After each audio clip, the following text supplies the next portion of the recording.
Yo creo que se enfrenta a retos clásicos en un contexto económico, político y social radicalmente distinto al que había hace apenas unos años o unas décadas, ¿no?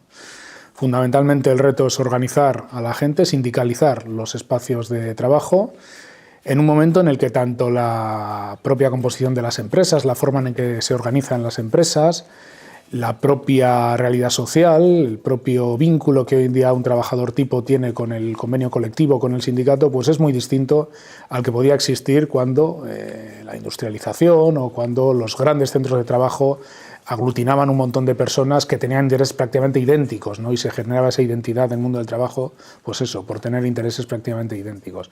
Hoy todo es mucho más difuso, hoy la clase trabajadora es mucho más diversa, mucho más dispersa, y el sindicato tiene que adecuar sus herramientas, sus recursos, sus políticas de acción sindical y incluso su lenguaje a esta realidad múltiple, de precariedades múltiples que a día de hoy tienen que incorporarse a la organización, ¿no? Sindicalizar espacios distintos es el reto de adaptación de lo que es una organización sindical a una economía, a una sociedad y a una legislación incluso radicalmente distinta a la que había hace apenas unos años.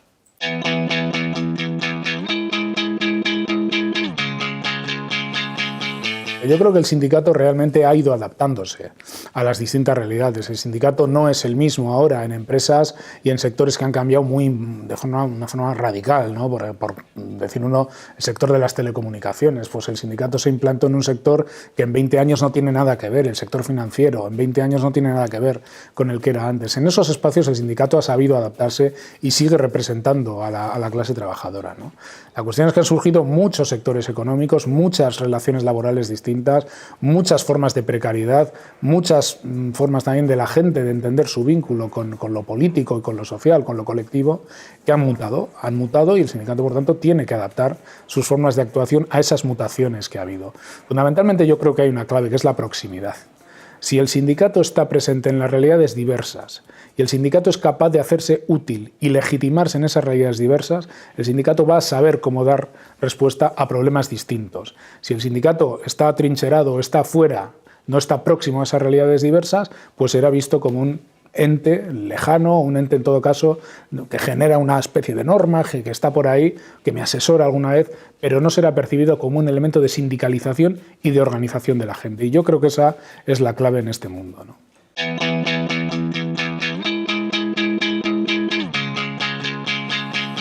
Hay que dar un salto adelante. El sindicato tiene que poner los recursos que tiene en común. El sindicato tiene que hacer un ejercicio de solidaridad en el sentido de poner los recursos de las partes más fortalecidas del mundo del trabajo en relación a las partes menos fortalecidas del mundo del trabajo, a los sectores precarios, a las empresas que funcionan en red, en cadenas de subcontratación. Tenemos que ver cómo afrontamos esas nuevas realidades, ¿no? El sindicato tiene que ir hacia ahí. Tiene que explicarse en función de los cambios que hay fuera. Si el sindicato se explica en función de las necesidades organizativas o de las necesidades corporativas propias, el sindicato se estará equivocando radicalmente, ¿no? Yo creo que con el proceso de repensar el sindicato y con algunas cosas que hemos venido haciendo, el proceso de reestructuración federal, el proceso también de mayor presencia en el ámbito territorial para atender las nuevas unidades de pequeñas y medianas empresas, el sindicato ha hecho mucho, ¿no? Pero indiscutiblemente hay que dar un salto adelante en ese terreno. Y ahí es donde creo que tenemos que ir. Y ahí reconstruir las legitimidades del mundo del trabajo y la centralidad del mundo del trabajo en la sociedad.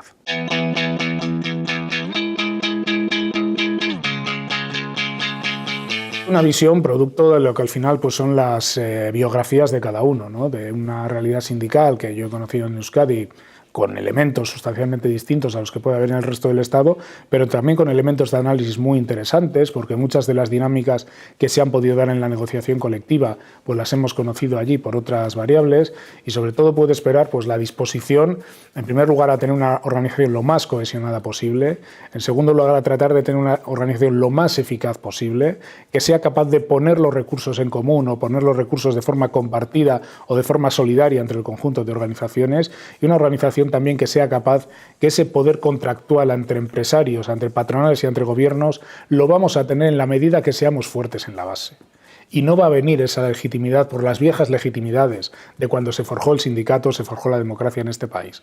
Va a venir en cómo seamos capaces de reconstruir esa legitimidad en la proximidad con la gente, en la utilidad, en el sentido también de lo colectivo y en la confederalidad entendida como compartir espacios, compartir decisiones y compartir también espacios de corresponsabilidad, ¿no?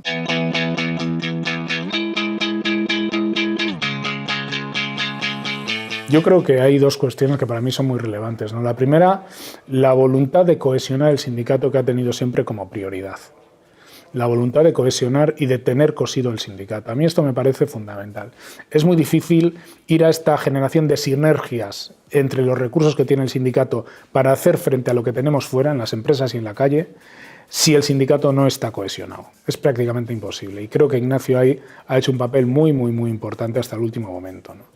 Y en segundo lugar, yo creo que ha tenido una capacidad de analizar los cambios muy importante. Es decir, es verdad que los sesgos generacionales pesan, es verdad que cuando, bueno, la gente que tenemos 40 y tantos años hemos vivido una realidad laboral y social radicalmente distinta, pero Ignacio yo creo que ha tenido una visión muy actualizada de lo que estaba pasando en el mundo del trabajo y ha impulsado, no en exclusiva, sino con su ejecutiva y con otras personas, todo este proceso de replanteamiento de cómo afrontar los nuevos retos sindicales, ¿no? Y por último, pues creo que ha sido capaz de ver en un momento en el que podía perfectamente haber repetido un tercer mandato que era un momento de dejar paso y de fomentar los cambios que ha habido, no ya en la Secretaría Confederal, sino prácticamente en todos los territorios de este sindicato, que unidos al proceso de fusiones federales, pues creo que en 8 años el sindicato ha cambiado de una forma muy importante su fisonomía y, en mi opinión, está en mejor posición para afrontar los retos que tenemos después de haber pasado una de las grandes crisis económicas, desde luego, pero una de las grandes crisis políticas y sociales que ha habido en este país,